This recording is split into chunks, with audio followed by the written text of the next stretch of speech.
Hello, here we're going to paint this bridge in Setauket, Long Island. What I'm doing here first is, since it is a gray day, I am going to add a wash of gray all over, almost toning my paper so that everything that I paint now, the preceding washes, will be tinged slightly. It's not a lot of gray. I didn't want to go too dark, or else the painting might look a little dreary. And so what I'm doing now is I'm adding a little cerulean blue, ultramarine blue in little spots here and there, just to create just some broken up, like soft clouds. There was a little bit of light in the sky. It wasn't like so dark that you couldn't see anything in the sky. So I think I patted out a little bit here and there just to get some cloud textures. Just by pressing down in one area, you'll get that. Now you can see there's a little something in the sky. It's definitely a little darker than the rest of the image. So as far as the trees, and now I am working on the trees in the background.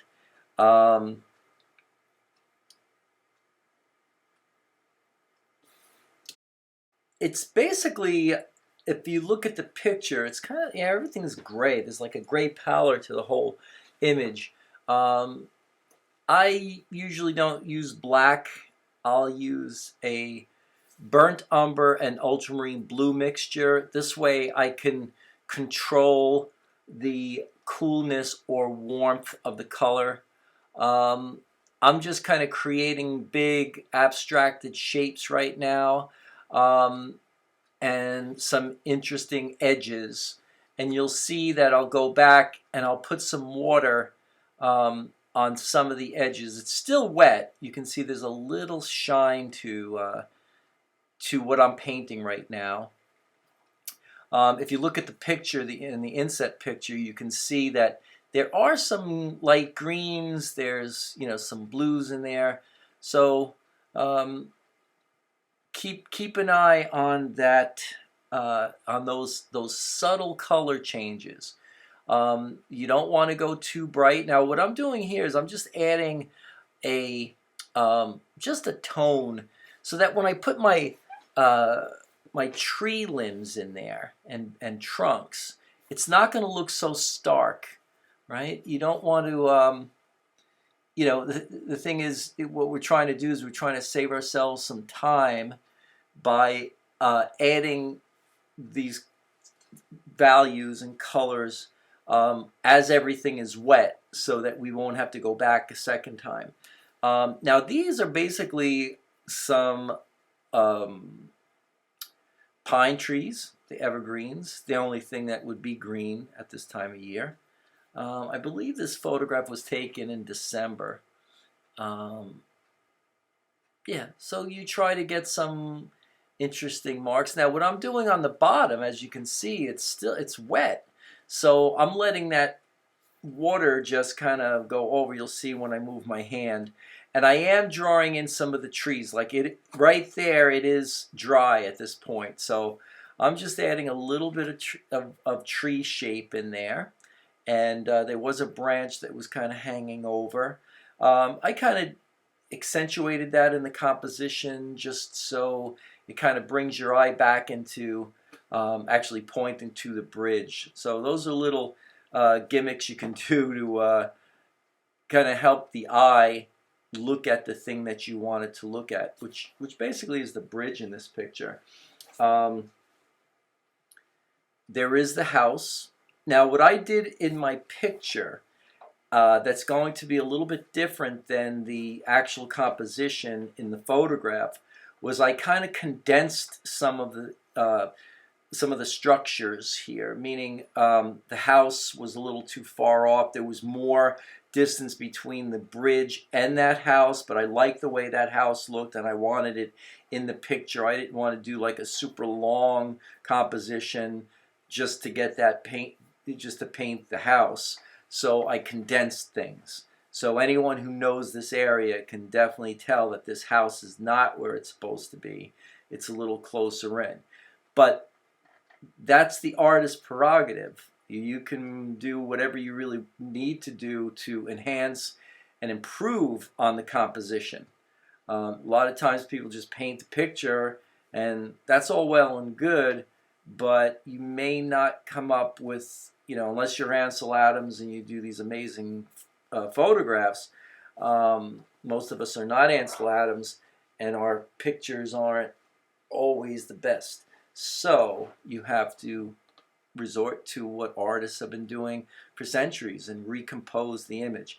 And at the end, I'll also show the sketch that I did, actually the pencil sketch, just to show the design. What I did there too was I used the sketch instead of the photograph as my composition. So I didn't really draw from the photo of this. I drew more from the pencil sketch, which you should get in the habit of doing anyway. All right, so I'm adding greens. You can see now working wet into wet. What I'm trying to establish here are big masses of color and value, leaving the center a little lighter, as you can see. This will all culminate to make, to create the forms. I let that green dry a little bit. That's why I'm kind of scrubbing with the point of the brush. It's still wet enough where I can get away with doing that. This is where you have to kind of know where you're going to go with your colors and values. Okay, so I'm adding these colors on the fly, trying to keep everything mixed together with a little bit of cerulean blue, which is the blue I put into the sky. The last wash I put into just the sky area. And that's going to kind of help bring the shapes and the forms and the masses together a little bit color-wise. You'll see I'll go back and add some of that to the composition later on. Now I'm just trying to get like a feeling of water. I'm trying to pick out some colors. Now I should have just started to dry this really quick, but it's still so wet that the minute I lift up the paint, and that's what I'm doing here, it just goes right back. But it does create some interesting textures while doing that, though. So there is something to be said, even if it just seemed like I was spinning my wheels, not really getting the effect I wanted. It is creating a kind of different substructure. Okay, might not be the one that I want, but eventually that will help on the next wash. As you can see, as the painting will progress, you'll see what I do there. Still trying to keep things fresh. You'll see a lot of wet into wet. This painting has pretty much a little bit of everything. Painting in the negative, which, as we can see around the tall weed grass there, and wet into wet in the background. Well, the whole sky was basically wet into wet. The fusion of the greens and the grays in the background too. That was all wet into wet. It's creating like this atmospheric condition. And that's what you kind of want, right? You want to kind of build up the background, get a little darker as you go, but there's nothing wrong with adding some color changes while everything is still wet, right? It's fusing everything together, especially in watercolor. When you're not painting a bright sunny day, you have to be creative as far as getting these misty days. Are usually a little bit more challenging than bright sun, because with the bright sun we rely on those strong shadows. Here we have to rely on just local color changes and how those local color changes are affected by those grays. And and also remember too, this is watercolor. You probably want to play down the grays. You can use Payne's grays fine because it has some blue in it, but that blue might be too intense. So you have to kind of look at the image that you're painting. If you see that there's warmth, try the ultramarine blue and burnt umber wash together, and you'll find that you can adjust it. In this way, you'll have that nice balance between warm and cool, pretty much all in the same, and you can almost see it in areas like the background. You can definitely tell that that was ultramarine blue, but you can also see tinges of a warmth. And that's what usually happens in nature. It's never ever just one color. There's usually multitudes of color. In a gray day, you would think it's all gray, but if you really look, there are purples, there are blues, depending on what's happening with the intensity of the light. And yes, even through clouds, there is some intensity. Okay, so yeah, so now I'm starting to come out of the fog, so to speak, by adding some deeper greens. And I definitely want to see those green tones come through. There's like a big yew bush that flanks the bridge. Quite frankly, I think it kind of overwhelms it though. But it's there, and you have to kind of paint around it, so you're not really seeing much of the bridge stanchions or whatever's on the right side of the bridge. All right, so now adding a little bit more of the trees over some of the shapes that I had started. Now I'm just trying to get some little pieces of interest there, just by adding, bits of darker color, darker green. Now that green is not straight green. In fact, it's green, it's cerulean blue, it's ultramarine blue, and burnt umber. So it's still a lot of kind of muted color, right? But not so muted where it's looking gray. So this is where you have to kind of really look at what's happening with the colors. Now I'm going back to doing some wet into wet.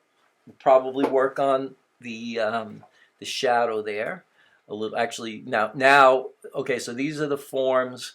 Some of the trees, the tree line just above, or just behind the weed grass there, and the reeds. And here I'm just looking for more texture in here, kind of trying to balance out what I'm doing on the left side with the right side. And as you can see now, you can see, like, especially areas in the area of the grass, the high grass there, that I didn't want to have it so abrupt. I wanted to get an impression of that grass. So by doing it this way, it gives you this soft, diffused, it's kind of like making your mind's eye kind of fill in the blank, so to speak. What I'm talking about directly is the tops of the reeds, right? Trying to create in one or two brush strokes or a wash the illusion of those soft reed tops, kind of blending into the background. All right, now this is more dry brushing, okay? So I'm trying to get some color. There is color in the water. It's not exactly white, and I probably could have gotten that water a little darker too. Not realizing that water should have been the same value. That's why I had to go over it again as the sky. Okay, so even though it does have the gray, that gray wasn't dark enough. Okay, so whenever you do yours, make sure that you mix the same color down near the water as you did on the sky. Okay, I'm not talking about the tree shapes in the distance. I'm talking about just the regular sky, because it would reflect that directly. All right, so now I'm trying to work out getting more horizontals in the painting. Now this is something where you could maybe make the water just like a little cooler. Just be careful. It is still a gray day, So you're not going to put blue water here. I mean, it's going to be tinges of blue from the sky, but you can't, if you add anything too bright or juvenile, you're going to ruin the effect of this subtle day. Okay. Here I'm just looking more for texture than anything else here. And I think I even soften this out too a little bit, but just to get some more color. Okay, that's why I was saying earlier, there's so many layers there, and I know I probably went a little too far, but you can actually see some of the things that we had done, like four washes ago. All right, so now I'm painting some of the detail on the stones. There's a little plaque there. I don't know what it reads, but yeah. And there were various, if you want to, now my painting is rather small, so if you guys wanted to do a little bit more texturing, indicate a few of the bricks. You don't have to paint every single brick in this bridge. Just indicate a couple with a couple little accent lines, and that's it. That you don't really need to do too much. Okay, because if we look at the house is just suggested, and it looks fine. Your mind's eye is telling you that there's a roof and it's whitewashed house. So so now what I'm doing is I'm adding some green. This was actually permanent green with a little bit of yellow, but of course it still has burnt umber and ultramarine blue and those other colors. Again, just to keep them from being too intense. We don't want that juvenile looking color, especially in this painting. If it was a sunny day, I'd say, yeah, go for it. But not on a day like today. Those greens have to be subdued. They can't look too intense, or else we'll throw off the whole feeling of this painting. Or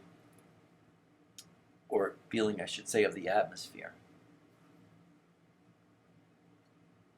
Okay, so adding more, just a little interest. There's a lot of contrast there, just behind that stanchion or that shape there in the center.